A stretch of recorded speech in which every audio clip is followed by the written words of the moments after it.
How's everybody doing? My name is Anthony Brian Logan, and today I bring you a very interesting clip from a debate that happened in Norway between two people.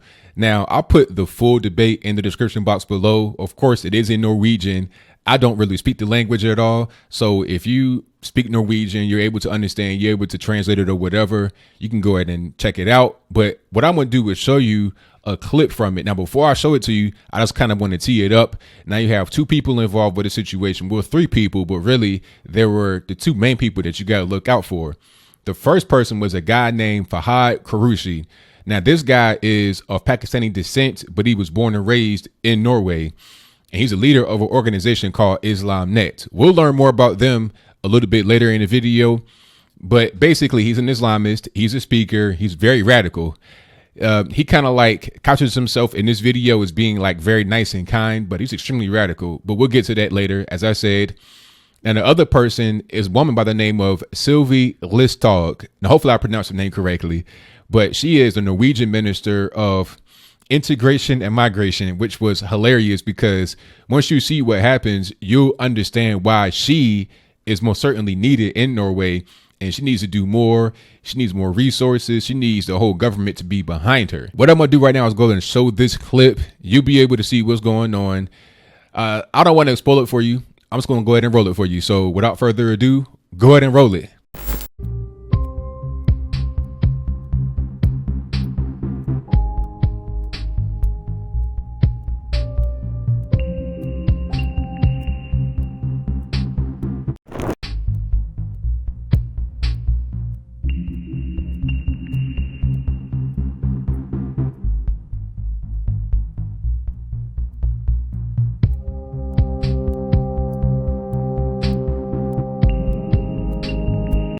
Okay, so you saw that. You saw what's going on. Now, you saw him at the beginning with flowers, just kind of like walking around. I'm like, okay, what is he going to do here? Is he going to propose to his girlfriend or something? What's up with the flowers? Like, I don't understand what's happening. Like, is it an apology? Like, what's going on? So then you see, as I kind of skipped ahead a little bit, you saw where he just gave the flowers to Sylvi, the Minister of Integration and Migration, rather than shaking her hand. And I guess she knew that he was going to do that because after she got the flowers, she still had her hand extended, like, you know, shake my hand. He's like, no, had his hand in his suit jacket, this, that, and the third. Now, you know what that was. That was Islam all day long. You can't be shaking hands, all this and that. You got to have separation between men and women. When he has his sermons, whatever you want to call it, his speakings, his teachings at the temple, or I don't know what you want to call where he's at, the mosque or whatever. Once he has his teachings, you're going to have it be separated by gender if women are in the building at all. Right? He'll speak in front of all men. Women may be close by, but for the most part, they're not. OK, so that's what that was. He's trying to instill his Islamic ideology on to Norway and on to the young lady. Now, this guy is not any old slouch. He has Islamnet. That's the organization he's the leader of. And it has 1,400 people in Norway, mostly. And like I said, he was born and raised in Norway. He did not come from Pakistan recently. So this is something that's going on from generation to generation, so to speak. At a certain point, you got to ask, when are you going to integrate? When would you become part of Norwegian society? When would you become a part of Western culture? Right? You still have your Islamic culture that you gained from your parents. You didn't even necessarily have it that much in a place where you are because you were born and raised in Norway. Now, last I checked, Norway was not an Islamic country. Maybe I'm wrong about that. Maybe it's changing, but I doubt that he grew up with a whole bunch of Islamic influence all around him in the whole country. Maybe in his particular household from his parents, maybe in his particular neighborhood, but not in the whole country. But I digress. Now, this guy, Fahad Qureshi, is not any kind of stranger to the media. He's not any stranger to some kind of attention. If you live in Norway, if you live in Scandinavia, Northern Germany or wherever, Denmark, you know about this guy. You know about him because he's been on TV before.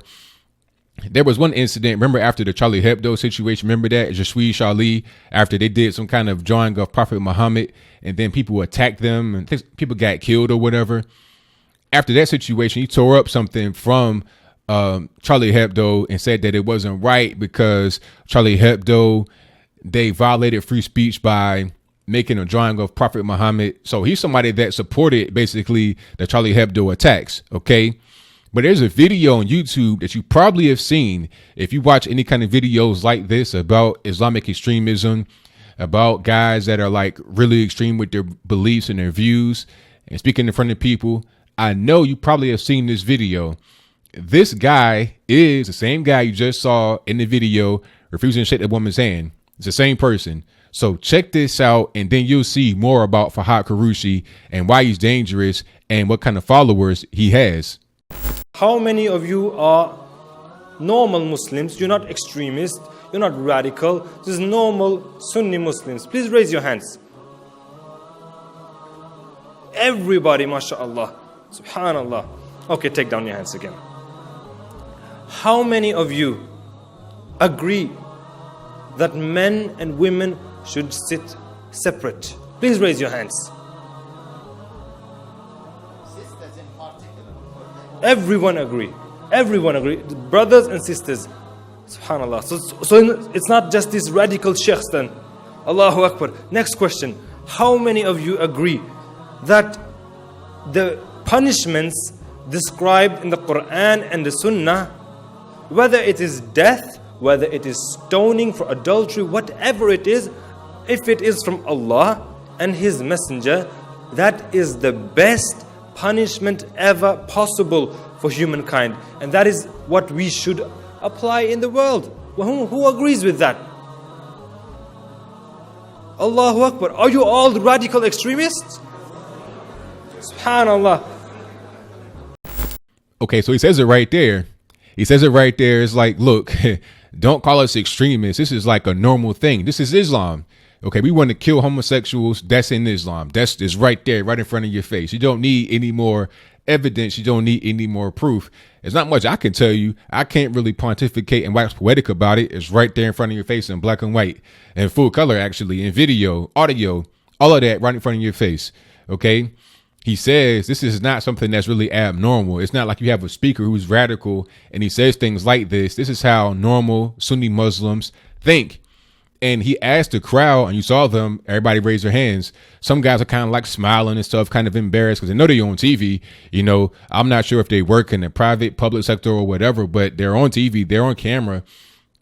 You can see their faces. They're not hiding. They're not wearing the burqa or anything like that. These are the men now. I don't know if this is how all Muslims think, but I do know this is how they think in this organization, IslamNet. And like I said, you have 1,400 members that are like officially subscribed to them in Norway, if I'm not mistaken. Okay. So if you have that many that are subscribed to them, how many that are not subscribed feel the same way they feel? You understand what I mean? Like how many people that are in the country satellite them, they orbit them, they watch what they're doing. Because in our audience, I saw a diverse group. I did not just see people that came from Pakistan, Afghanistan, or whatever.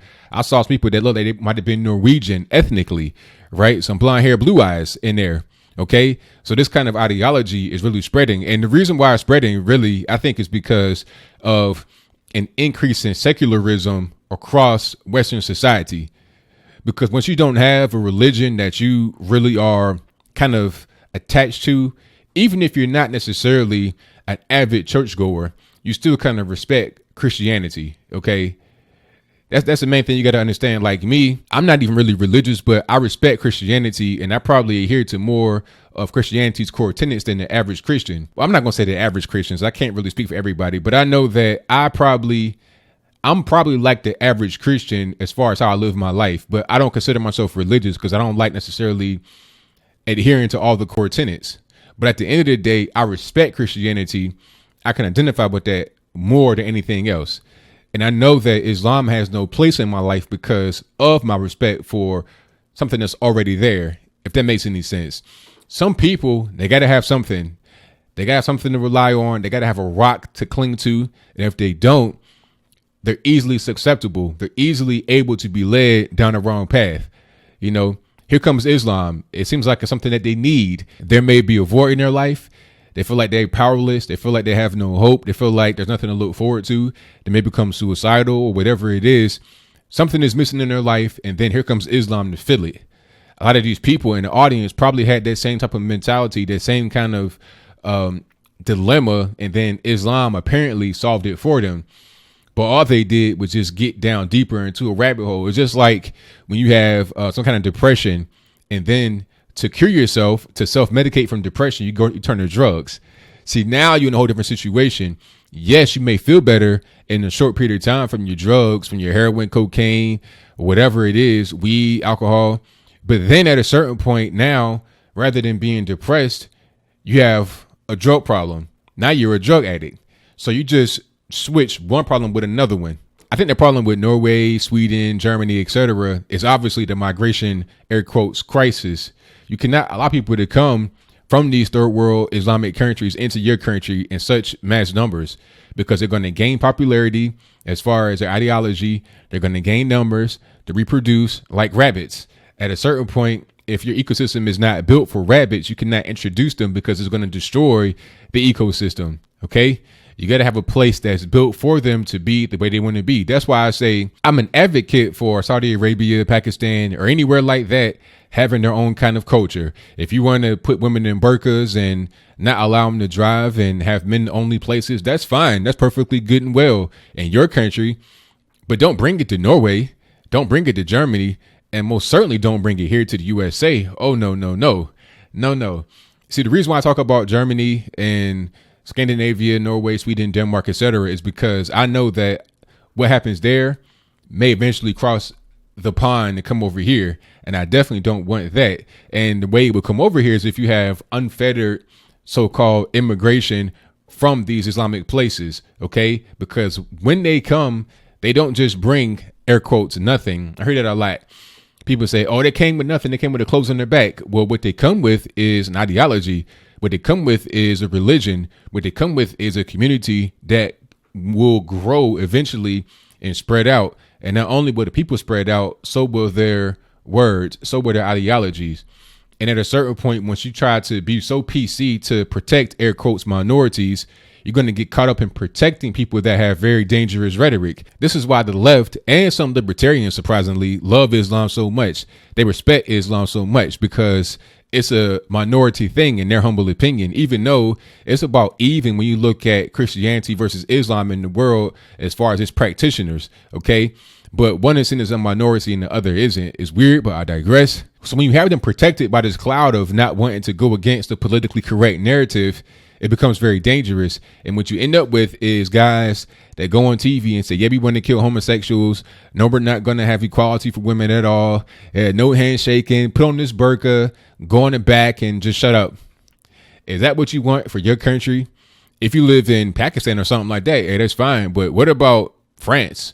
What about UK? What about Norway? What about Sweden? What about Germany? What about Austria? What about Poland? What about Russia? What about the USA? What about Canada? What about Mexico? Do you want that there?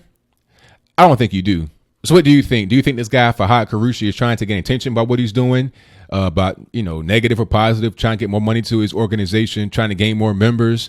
Is that the reason? Or is it just being honest as a Muslim? Like, yo, this is what we do. This is how we are. So what? What are you going to do about it? What was the point of having a debate on Norwegian TV? You knew it was going to happen. You know that guy was going to do that. Was it a way to be able to show how Islam really is? And why is it attractive to so many people? Why do people want to come and join? Why is that going on? Is it because of what I said about the rise of secularism in Western culture and Western countries? Whatever your comments are, let me know in the comments below. And that's all I got to say for this video. If you like what you heard, please comment, rate, share, and subscribe. Peace.